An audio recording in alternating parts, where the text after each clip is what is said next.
What's the scariest thing that happened to you on Halloween? I was on my way to meet my boyfriend at a skyscraper rooftop Halloween party when the elevator door opened and I saw an actual monster. My ex, Henry, who once hit me so hard I needed a blood transfusion. My whole body locked up behind my masquerade mask and heavy makeup, the elaborate costume suddenly feeling like both armor and a trap as he stepped into the elevator without even glancing at me. Henry pressed the button for the roof and leaned against the wall, scrolling through his phone, completely unaware that the woman in the corner dressed as a plague doctor was me. The mask covered everything but my eyes, and the historical costume included gloves, a full cloak, and boots that changed my height. But my heart was hammering so hard I was sure everyone could hear it. There were 3 other people in the elevator, which made me feel slightly safer as we rose from the parking garage basement toward the lobby. A couple dressed as zombies were making out in the corner, and a guy in a Superman costume was texting, creating a buffer between Henry and me. But I knew that would change as people got off at different floors. The elevator stopped at the lobby and more people got on, pushing me further into the corner, and Henry had to step backward, closer to me. I could smell his cologne, the same one he'd been wearing the night he'd thrown me down the stairs because I'd smiled at a male barista. He was dressed as Patrick Bateman from American Psycho, which was so on the nose it would have been funny if I wasn't trying not to throw up from fear. "Cool costume," he said to me casually as we passed the 3rd floor, and I just nodded, not trusting my voice even with the mask muffling it. The zombies got off at floor 5. The Superman got off at floor 8.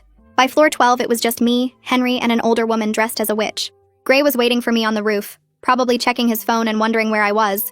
We'd planned this for weeks, our first public event together, finally ready to stop hiding our relationship. But all I could think about was what Henry had said the last time I saw him. "If I ever see you with another man, I'll kill him first so you can watch." The witch got off at floor 15, and then it was just Henry and me. 20 more floors. My legs were shaking so badly I had to lock my knees to stay upright. "Great party tonight," Henry said, still scrolling through his phone. "Should be wild." I nodded again, watching the floor numbers climb. 16, 17. My costume was soaked with sweat under all the layers, and I could feel my makeup running beneath the mask. Floor 22, 23, and Henry shifted his weight, moving slightly closer to me without seeming to notice. I pressed myself harder against the wall, remembering how he used to do that, take up space until I had nowhere to go.